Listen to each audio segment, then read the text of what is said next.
So guys, এখন আমরা একটা অ্যাফোকাটো বানাবো। আমরা সকলে জানি অ্যাফোকাটো একটা ইটালিয়ান ডেজার্ট, জনপ্রিয়, যেটা বানাতে আমাদের এসপ্রেসো অ্যান্ড ভ্যানিলা আইসক্রিম লাগবে। আমরা এসপ্রেসো বানানোর জন্য এখানে এসপ্রেসোর জন্য কফির গুঁড়া নিয়ে নিচ্ছি। এখন এসপ্রেসো বানানোর জন্য যে প্রক্রিয়া ডিস্ট্রিবিউট করা হচ্ছে, এবার ডিস্ট্রিবিউট করার পরে আমরা ট্যাম্প করব।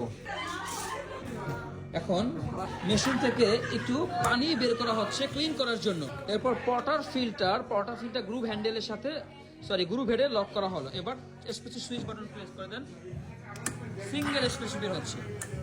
6 সেকেন্ড পর থেকে এসপ্রেসো পড়া শুরু করবে। ঈদীয় লেজ আকৃতির, যেটা 25 থেকে 30 সেকেন্ডে পড়বে। একটা এসপ্রেসো এর 3টা পার্টস, হার্ড, বডি অ্যান্ড ক্রেমা। উপরের ব্রাউন কালারের অংশটুকু ফোমের মতো, যেটা দেখায় ক্রিমের মতো, এটা হচ্ছে ক্রেমা। বডিটা থাকে মাঝখানে আর একদম হার্ডটা থাকে নিচে। তো এসপ্রেসোর 3টা পার্ট। সো এখন আমরা অ্যাফোকাডোর জন্য একটু গ্লাসটাকে একটু ডেকোরেশন করে নিচ্ছি। জাস্ট একটু ডেকোরেশন করে নিলাম। এটা টোটালি অপশনাল কাজ।